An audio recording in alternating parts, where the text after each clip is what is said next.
Welcome to the Getting to the Nitty Gritty. So you gotta do it. Big Tron. You gonna either be part of the solution or part of the problem. Can't be both, you know? Out of all the stuff you got going on, it's okay to get your money in, you know, but don't forget to do your part. As soon as we stop the killing, we can start the healing. Even it's blatant in every city. That's how I know the devil is busy.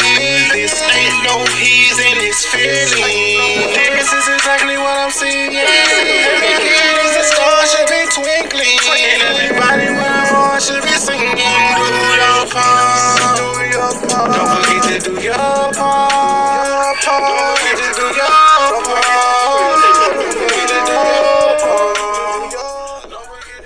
Don't be afraid to give a little help. Welcome to the Getting to the Nitty Gritty with Big Tron Show. Coming back to you Sunday morning, the 17th.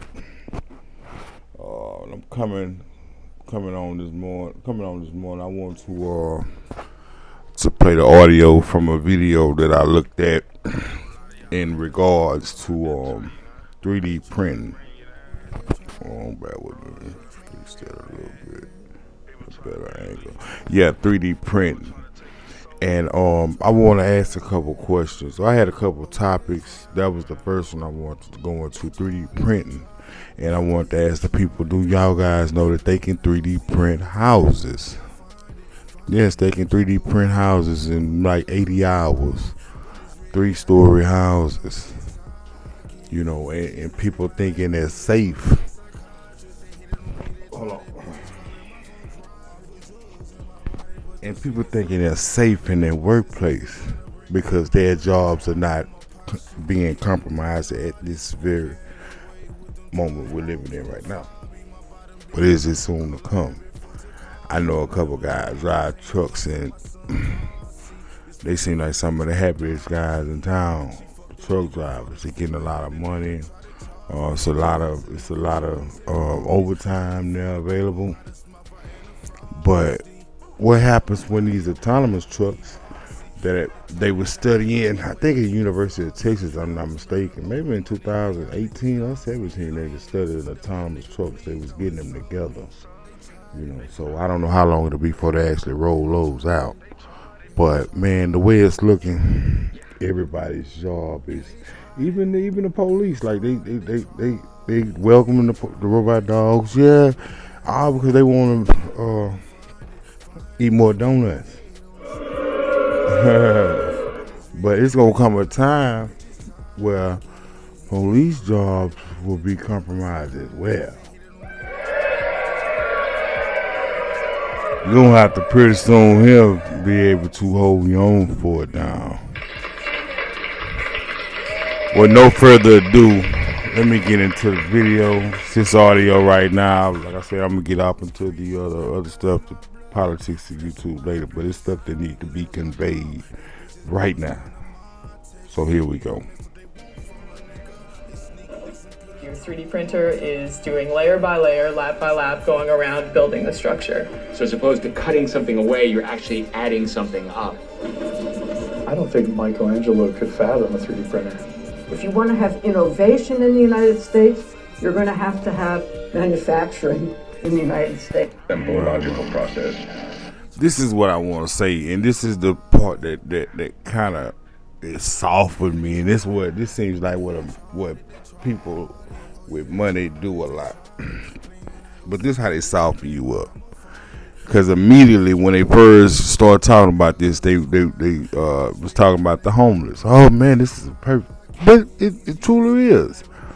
And the nerds, who I'm gonna say nerds, I'm gonna use because I'm a nerd. That started pushing towards this. It's almost like Shark Tanks. They come with the ideas, and they have ideas to help folk. But when they go hook up with the sharks, is that when the plot kind of get twisted? You see what I'm saying? Oh, he thinking about conquering the world, making these billions of dollars, and then the thought of helping the homeless goes out the window. But this could very well be the answer to a lot of things that can help our problem, but will they allow it? But it represents a revolution far beyond the wildest dreams of 18th It's century crazy. man. Manufacturing in America used to be a loud, dirty, messy business. But this is not your grandfather's factory. We're going to take a look at additive manufacturing, what used to be called 3D printing, and see what it's going to mean for the American economy, for the world. See, the ideas is there. Like, I get it. Like, you can have these, you can be running these projects and have less people. The overhead is less, and all of that. But it's people that need those jobs that count on. So what do? Are they gonna have like a lot of jobs that you can do at your house to be able to compensate for you missing out on actually making the physical money? Are they gonna implement other jobs, that robotic jobs, stuff that for us to do? It's just a thought. Workforce, and for what supply chains of the future will look like. The 3D printing market is forecast to triple in size to $44.5 billion between 2022 This where it's going, and man. 2026. I believe that as economies become less global and somewhat more local, technologies like this will change the way we think about manufacturing. They I think we may 3D be printing the about to enter brain. golden age of technological investment and innovation, and that's Man, this thing gonna get big. This thing here it's gonna grow astronomically big, man.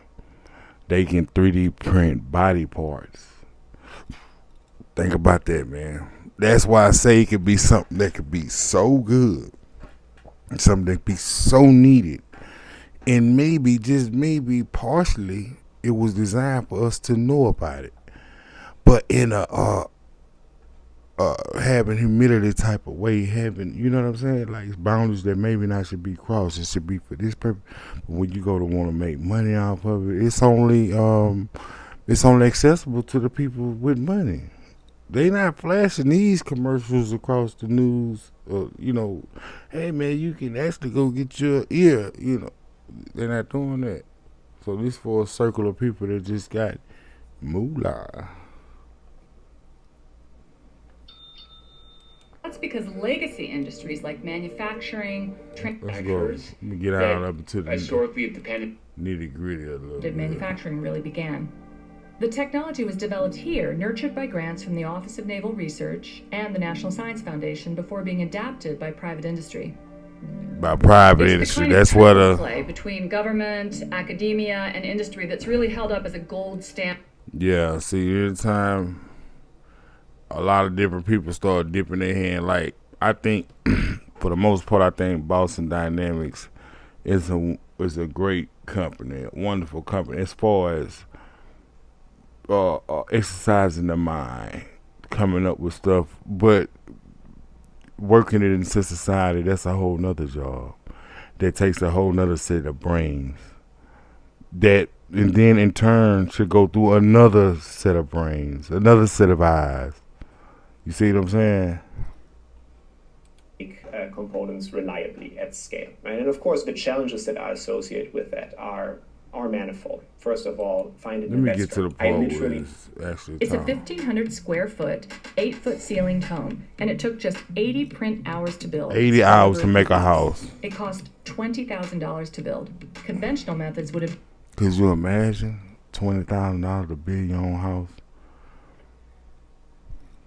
Cost efficient. This is the answer.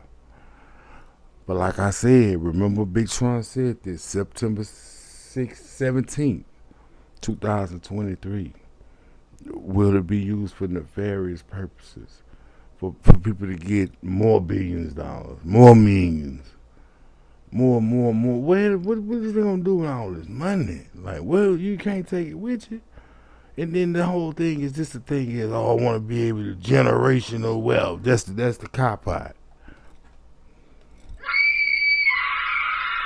Want to throw the kids in there. Knock it off. Oh, and don't forget to pull up. get back taken into it. 150,000. So what's the wait time for a house like this, would you say? Right now, we need to be creating more machines and selling more machines so that more builders can help us out, because the demand is insane. We get hundreds of emails a day of people asking to See, this is when they get swamped. So they have to go, hey, Bill. Hey, Elon. Hey, Mark. You see what I'm saying? And then when they come in, then they bring their board and they guys, and that's when the signals got crossed and we got flipped. In the words of Jay-Z. It's crazy, man. 3D print their next house. You know, it looks basically like a normal... It's something to live in. that you can Yeah. buy anywhere in Long Island. Kristen Henry is the Chief Technology Officer at SQ4D. She's Man, I'm going to stop it right there. I just want to bring this to your front doorstep and drop it off so maybe you could ponder on this.